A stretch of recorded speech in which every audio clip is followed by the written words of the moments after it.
ये जैसे कि आपको अवगत कराया गया था कि थाना चिन्हट में एक डिलीवरी बॉय था फ्लिपकार्ट का, जिसका नाम था भरत कुमार, जिसकी 26/9/2024 को आदर्श कोष्ठा जो फ्लिपकार्ट के एक रिप्रेजेंटेटिव हैं, इनके द्वारा थाना चिन्हट में एक गुमशुदगी दर्ज कराई गई थी कि ये डिलीवरी बॉय मिसिंग है।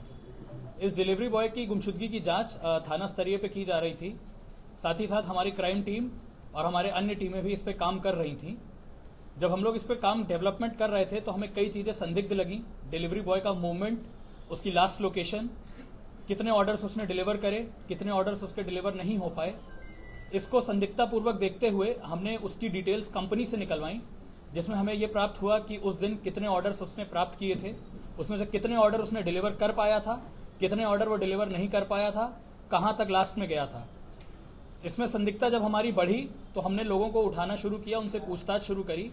इस पूछताछ के क्रम में हमारे द्वारा इनको आकाश शर्मा को उठाया गया। इनसे जब गहनतापूर्वक और सख्ती से पूछताछ करी तो इनके द्वारा बताया गया कि इनके और इनके साथी गजानन द्वारा अपने एक मित्र हिमांशु के मोबाइल से एक मोबाइल फोन की ऑर्डर किया गया था। इनके द्वारा 2 मोबाइल फोन मंगाए गए, जिसमें एक mobile phone Vivo V40 Pro और एक गूगल पिक्सल 7 Pro था। इनकी कीमत दोनों की मिला के अराउंड 90,000 के करीब बन रही थी। इन मोबाइल फोन्स को इनके द्वारा कैश ऑन डिलीवरी पे मंगाया गया। जब डिलीवरी बॉय इनके यहाँ मोबाइल फोन लेके पहुंचा तो इनके मन में लालच आ गया और इन्होंने सोचा कि डिलीवरी बॉय को पैसा दिए बिना उसके ये दोनों मोबाइल फोन्स और अन्य सामान को हम जब्त कर लें। इसमें बड़ी चालाकी पूर्वक इन दोनों ने डिलीवरी बॉय को अपने घर के अंदर बुलाया और वहीं पे पड़े हुए एक लैपटॉप चार्जर की सहायता से उसका गला घोटकर हत्या कर दी और फिर उसकी बॉडी को उसी के फ्लिपकार्ट के बैग में भर के आगे जाके नहर में जाके इंदिरा नहर में फेंक दिया। पुलिस द्वारा आज आकाश शर्मा को हिरासत में लिया गया है। इन्होंने अपने जुर्म को पुलिस के सामने कबूल किया है। साक्ष्य इस तरह के मैच कर रहे हैं। हमें दोनों मोबाइल फोन जो इन्होंने डिलीवरी बॉय से मंगवाए थे वो भी बरामद किए गए हैं। उसके अलावा डिलीवरी बॉय का अन्य सामान जो वो और डिलीवर करने जा रहा था वो भी हमने बरामद किया है। पुलिस द्वारा लाश को ढूंढने के अभी लगातार प्रयास चल रहे हैं। हमारे द्वारा एनडीआरएफ की टीम, एसडीआरएफ की टीम और लोकल गोताखोरों से लगातार संपर्क किया जा रहा है। आसपास के जनपदों में भी हमारे द्वारा एक रेस्क्यू और सर्च ऑपरेशन चलाया जा रहा है कि बॉडी की बरामदगी हो सके। हमारा प्रयास रहेगा जल्द से जल्द बॉडी बरामद हो सके।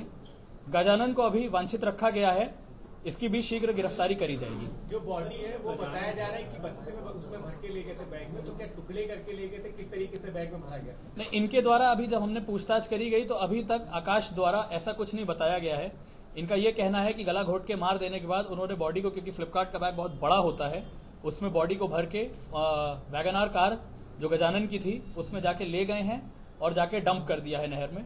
अभी इस चीज की पुष्टि नहीं हुई है। जब तक बॉडी नहीं मिल जाती हम नहीं कह सकते कि वो चीज करी गई है या नहीं करी गई। कार बरामद हुई है और कार किसके नाम में? अभी कार नहीं बरामद हुई है। अभी मोटरसाइकिल बरामद हुई है मृतक की और इनका हेलमेट, आकाश का हेलमेट बरामद हुआ है और कुछ सामान बरामद हुआ है जो उन्होंने यूज किया था फ्लिपकार्ट एजेंट का। आकाश के बीच में क्या रिश्ता, मतलब क्या? गजानन और आकाश दोनों चिन्हट पे रहते हैं, आस पड़ोस में ही। इसमें आकाश जो है इसका कारपेंट्री का काम है और गजानन का प्लाईवुड का काम है। 1 साल से ये लोग एक साथ बैठते उठते रहे हैं, मित्र हैं, पहले से बातचीत में रहे हैं।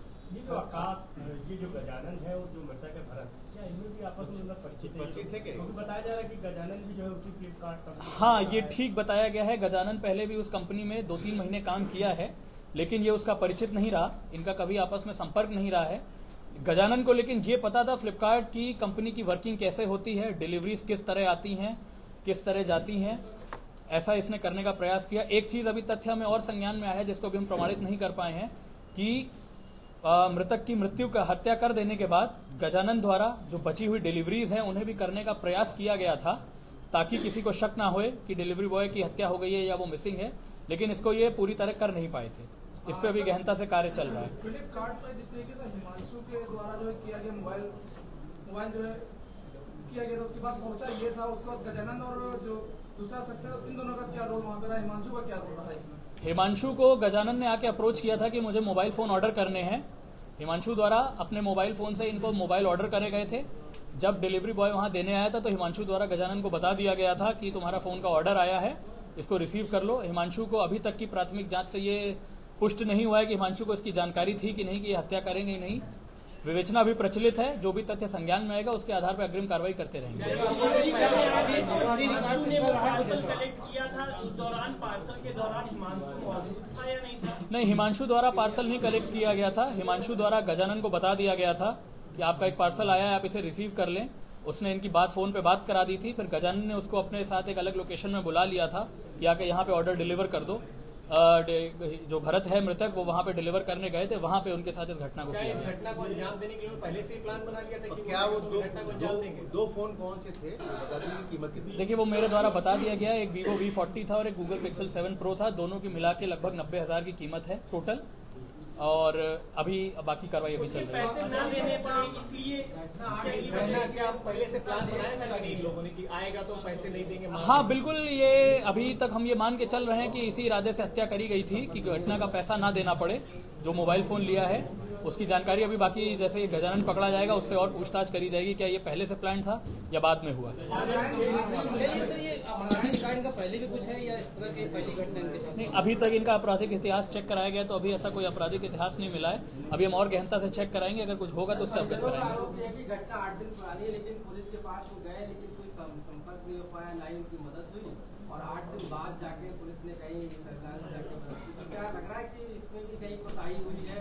शुरुआत से जांच उस तरीके से नहीं हो पाई कि 8 दिन तक हत्यारे हत्या करने के बाद घर में भी मौजूद है, जहाँ भी उनको जाना पड़ा गए, तो इतना समय लग जाए चीजों में। देखिए, इसमें जैसे ही घटना की सूचना दी गई है, पहले इसकी गुमशुदगी की सूचना दी गई थी तो गुमशुदगी उस पर लिखवाई गई थी। तत्काल उस पर गुमशुदगी लिखवा के विवेचना अधिकारी को भी भेजा गया था जो गुमशुदगी की जांच कर रहे थे। क्राइम टीम भी हमारी साथ के साथ काम कर रही थी। इसी की वजह से घटना का खुलासा भी हो पाया है। इसमें अभी तक ऐसा कोई नहीं लापरवाही निकल पाई है, लगातार इसमें काम हो रहा था। इसी वजह से आज इस घटना का खुलासा भी हो पाया है। सर, ऑनलाइन डिलीवरी कर रहे हैं लोग, जब तक पुलिस की गिरफ्त में नहीं आए थे ट्रैप में, तब तक लोग क्या कर रहे थे? जो अभियुक्त थे, क्या वो अभी डिलीवरी करने का प्रयास कर रहे थे? गजानन अभी फरार हो गया है। गजानन ने, जैसे मुझे बताया, एक बार डिलीवरी करने का प्रयास किया था पर वो सफल नहीं हो पाया था। अभी गजानन फरार चल रहा है, उस पर हमारी टीमें लगी हुई हैं उसको जल्द से जल्द गिरफ्तारी करने के लिए। रही बात आकाश की, तो वो कुछ दिन के लिए दिल्ली चला गया था अपनी बहन का, उसे कुछ सामान खरीदना था ब्यूटी पार्लर का, वो सामान खरीदने चला गया था। उसके बाद वो वापस आ रहा था जब पुलिस को शक हुआ इस पे और हमने कार्रवाई करी। गजानन है, ये जो गजानन है हत्यारा, इसको क्या श्योर था कि मतलब अगर मैं ऑर्डर करता हूँ ऑनलाइन तो भरत ही आएगा या कोई और भी? नहीं, ऐसी इसकी कोई जानकारी नहीं थी। अभी प्रथम दृष्टया की जांच से ऐसा कुछ नहीं निकल के आया। इसे ये नहीं कंफर्म था कि भरत आएगा ऑर्डर देने या कोई आएगा। मेरे ख्याल से जहां तक अभी हम जिस जांच पे पहुंचे हैं, जिस स्तर पे, बाकी चीजें गजानन के पकड़े जाने पे क्लियर होंगी। तो इसको ये क्लियर नहीं था कि कौन आएगा, इसको बस मोबाइल चाहिए था और बड़ी चालाकी से बिना पैसा दिए ये दोनों मोबाइल और सामान रखना चाह रहा था। कोई भी आता? हाँ। सर, ऑनलाइन डिलीवरी होती है, ऑनलाइन डिलीवरी के बाद जो आखिरी डिलीवरी होती है उसके बाद अगर कहीं दूसरी की लोकेशन है, वो लोकेशन पर नहीं पहुंच रहा तो उसके बाद कंपनी के द्वारा संपर्क किया जाता है। क्या कंपनी ने पुलिस से संपर्क किया या फिर परिजनों से संपर्क किया कि आखिरी डिलीवरी के बाद ये कहाँ गया कहाँ नहीं? ये कंपनी द्वारा ही गुमशुदगी दर्ज कराई गई थी, जैसा मैंने पहले भी बताया है। उसी पे ये जांच शुरू हुई थी जिसके क्रम में आज हत्या का खुलासा हुआ। मुख्य अभियुक्त हम गजानन को मानकर गजानन है कि ये दोनों ही मुख्य अभियुक्त है, दोनों ने मिलकर हत्या करी है।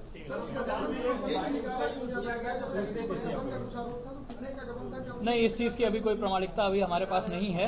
इसके लिए अभी विवेचना चल रही है। जैसा मैंने बताया, कंपनी से पूछताछ करी जाएगी। गजानन जैसे ही पकड़ा जाएगा, गजानन से पूछताछ करी जाएगी, उसके आधार पर आगे बताया जाएगा।